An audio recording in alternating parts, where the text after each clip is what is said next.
सुरुवातीलाच आपल्या सर्वांचं अभिनंदन आणि अशा पद्धतीने इथं हा कार्यक्रम आयोजित केलेला आहे. संयोजकांचा आभार मानतो. इथं बोलवलं, यथोचित मान सन्मान केलेला आहे. संपत नाही बोलतो 2 मिनिट. नाही म्हणजे ते बघा, पुरुष मंडळी एकदम सेटल झाली, ह्यांना टेन्शन टॅनिंग बिनिंग होणार. पण आणि आता इथं सगळे महिलाच आहेत, आहे की नाही? तरी असो, निसर्गाने जे दिलेले किमान पॉझिटिव्हली घ्या आणि आपल्या त्वचेखाली जीवनसत्व वाढेल असं याला पॉझिटिव्ह घेऊन आपण हा कार्यक्रम पुढे नेऊया. आज हा जो संस्कृत अनुभव 2026 हा सोहळा इथं आयोजित केलेला आहे, त्याबद्दल सर्वांना मी शुभेच्छा देतो. माझ्या वतीने, विभागाच्या वतीने आपल्या सर्वांचं अभिनंदन करतो. परंतु आजच्याच दिवशी 1897 साली सावित्रीमाई आपल्यामधून गेल्या होत्या आणि त्यांचं कार्यकर्तृत्व 1-2 मिनिटात का होईना मला इथं बोलणं क्रमप्राप्त वाटतंय, कारण पूर्ण विद्यापीठ आणि या विद्यापीठाच्या अधीनस्थ शिकणाऱ्या सर्व मुली या सावित्रीच्या लेकी आहेत. आणि आपल्या आईने ज्या पद्धतीने जे डेडिकेशन दिलं, ज्या पद्धतीचे श्रम उपसले आणि ज्या पद्धतीने आज तुम्हा सर्वांची एक कुवत निर्माण केली, आणि आमची तर होती म्हणजे पूर्वापार चालत आलेली, पुन्हा जाती व्यवस्थेत जे अडकून पडले होते त्यांचं वेगळंच. परंतु मला वाटतं की सगळ्यात जास्त शोषित वंचित जर कुठला घटक या भारतामध्ये असेल पूर्वापार, तर ती स्त्री होती. आणि त्या अनुषंगानेच आज ज्या लेवलला तुम्ही वाढलेला आहात, रोज त्या आईचं तुम्हाला आठवण करून तिला वंदन करणं गरजेचं आहे, एखाद्या दिवशी नाही. त्याच पद्धतीने धोंडो केशव कर्वेंनी ज्या लेवलला जाऊन तत्कालीन कालावधीमध्ये या शिक्षणाच्या याच्यामध्ये जे कार्यकर्तृत्व दाखवलं ते उल्लेखनीय, म्हणजे आपण त्याची तुलना करू शकत नाही.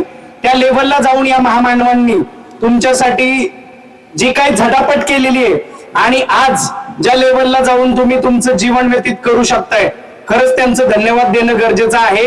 येणाऱ्या पिढ्यांमध्ये त्यांच्या शिकवणी आपल्याला इन्कल्केट करणं गरजेचं आहे, कारण आजचं युग हे ज्या झपाट्याने आणि ज्या आपण म्हणू आज AI आहे आणि बाकीच्या सगळ्या गोष्टी आपण पुढे चाललेलो आहोत, ज्याच्यामधून संस्कृतीचा कुठेतरी ऱ्हास होतोय. म्हणजे मी मगाशी बसल्यावर पण सांगितलं होतं, काल परवाची व्हायरल झालेली क्लिप, बापदेव घाटामध्ये 2 मुली जेव्हा रात्रीच्या 1 वाजता जाऊन व्हिडिओ काढतात, तेव्हा त्यांची असलेली ती वल्नरेबिलिटी, तिथं काहीतरी घडण्याचे जे शक्यता आहेत, या सगळ्या बाजूला ठेवून आपण जेव्हा संविधानाने दिलेली मूल्य जोपासत असतो, तेव्हा आपल्याला काही गोष्टींचं तारतम्य बाळगणं देखील गरजेचं आहे.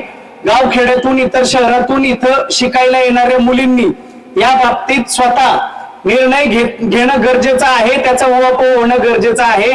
एज्युकेशनल करिक्युलम ऍक्टिव्हिटीज मध्ये त्यांनी त्याच लेवलला जाऊन आपलं कार्यकर्तृत्व दाखवणं गरजेचं आहे. स्वतःची सेफ्टी जपत आपल्या जीवनाचा गाडा या समाजामध्ये त्या लेवलला जाऊन हाकणं देखील गरजेचं आहे. बोलायला मी आणखी पुढचे तासभर बोलू शकतो, त्या पद्धतीचा वक्ता आहे मी, आय गेस. त्यामुळेच आजवर आय गेस 1500च्या आसपास माझी व्याख्यानं झालेली आहेत. त्यामुळं मी पुन्हा कधीतरी आपल्या या विद्यापीठामार्फत एखादा मंडपाखाली नाही तर हॉलमध्ये एखादा कार्यक्रम आयोजित करा, तिथे येऊन या सावित्रीमाईच्या लेकींशी बोलायला मला निश्चित आवडेल. कारण आम्ही जरी पुरुष म्हणून जन्माला आलो असलो तरी तुमच्या विना आम्ही अधुरे आहोत. मलाही माझी आई आहे, बायको आहे, आणि अपत्य प्राप्ती म्हणून मला सावित्रीमाई झाली, तिचं नाव मी साऊ ठेवलेलं आहे. त्यामुळं माझी लेख पण आहे. म्हणजे सगळ्या बाजूने आम्हाला तुम्ही कनेक्ट आहात. तुम्हाला सर्वांना काल परवा झालेल्या महिला दिन रोजच पाहिजे खरं, आणि सगळंच पाहिजे, पुरुष दिन पाहिजे, महिला दिन पाहिजे, कशाला भेदभाव पाहिजे, आहे की नाही?